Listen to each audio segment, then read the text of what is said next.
Hey everybody, sorry for not uploading the past few days like I promised. So I'm uploading on July 4th. Whatever. I'm not sticking to my schedule. I make my own schedules. Anyway, so I'm sorry for that. But I want to say what happened on July 1st game against the Bombers. I'm not talking about Winnipeg. I'm talking about the Brooks Bombers because a lot of stuff happened that night. So we started off the game pretty good. 6 nothing in the bottom of the first before we got the third out, and which is pretty amazing. We batted around for the order. Everybody hit, and some got walks anyway. Um, and then the other innings were completely normal, like as you expect, except for no score for Brooks all game. Um, and but it was in the bottom of the sixth inning that something actually happened. Okay, and I'm talking about. Well, I'm talking about a home run, but other than that, William Sargent was on the mound, was on the bump for Brooks in the sixth, and Nash Crowell hits a homer, a two-run shot. But something happens. Sargent hits a batter. I think it was Trent Linihan, and then William Sargent hits Caleb Lumbard, the catcher, who is directly after Linihan. And William Sargent and Ruddy Estella are automatically ejected from the game, right? But Lou Pote from the Okotoks Dawgs was screaming at Estella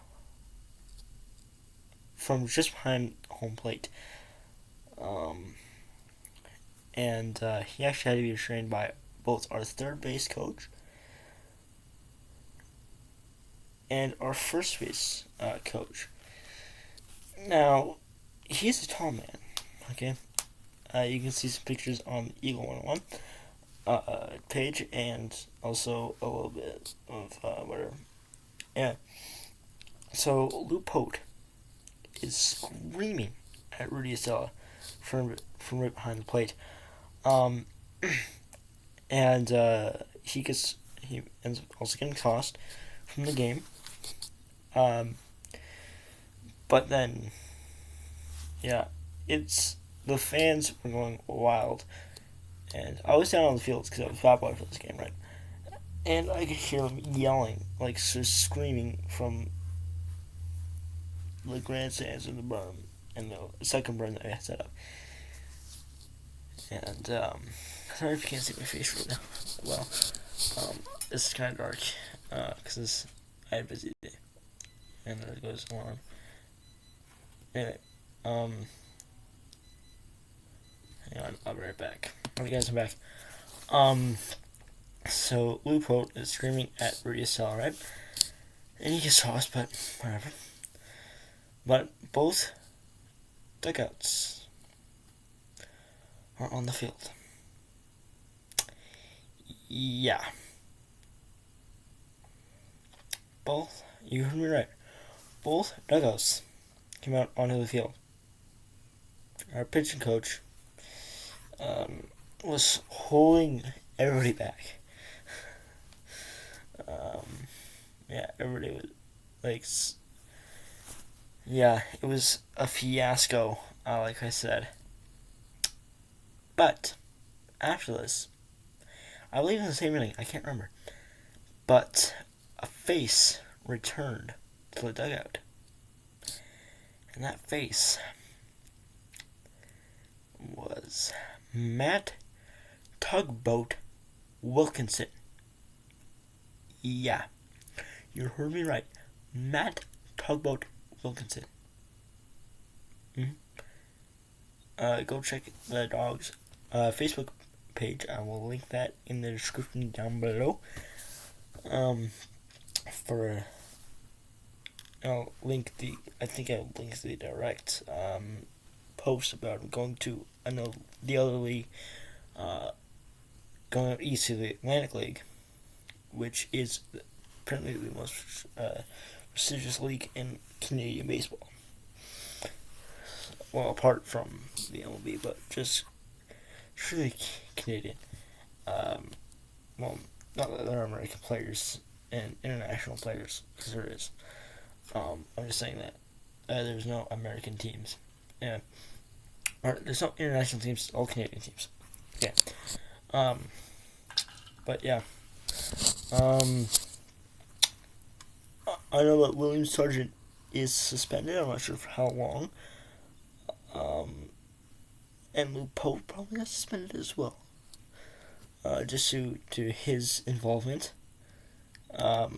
in the fiasco, almost brawl. But anyway, returning to the game, we're now down to 2 managers. Okay, 2 managers. And that is a scary thought for any baseball lover, that they now have only 2 managers left in the dugout. Because our pitching coach is still trying to calm the players down. And there's no authority taking figure in the dugout right now. Like, it's all crazy. But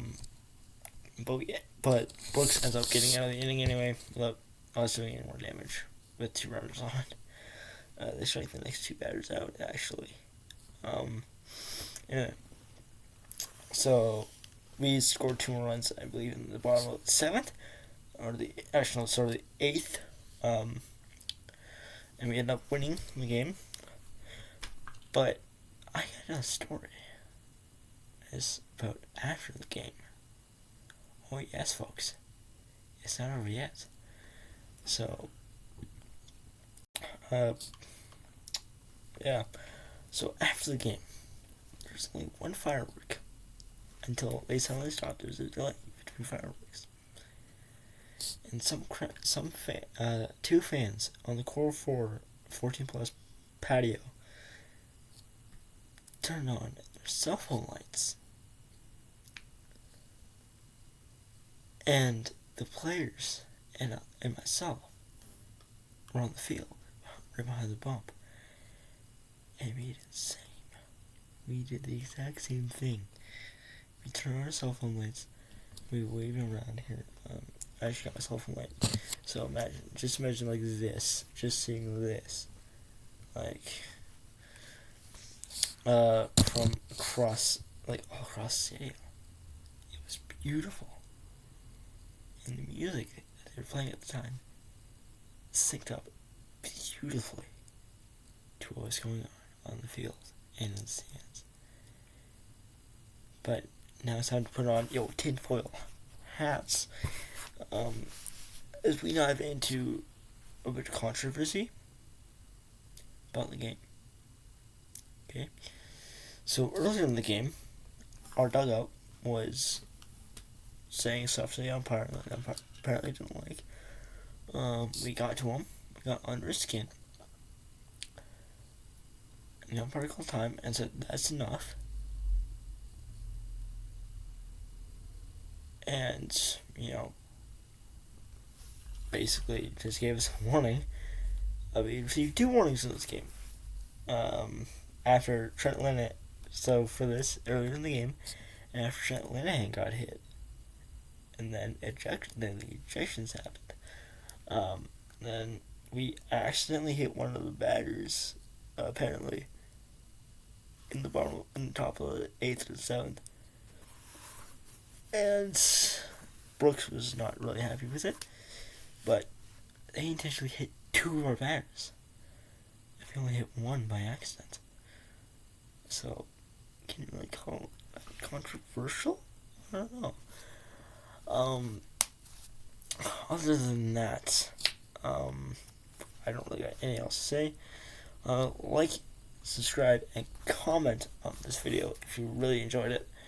And also go check out the Dawgs Facebook page. I'll also link the story down in the description as well. Other than that, I hope you guys have an amazing day, night, afternoon, whenever you're watching this, I don't really know. It's dark in here right now. Because if you turn off stuff like, yeah, you can't really see me. Well, you can't even see me at all. You can only see this one. Well, you can kind of see me. See my glasses. Anyway, I hope you guys have a good one. I'll see you in the next video. Peace out.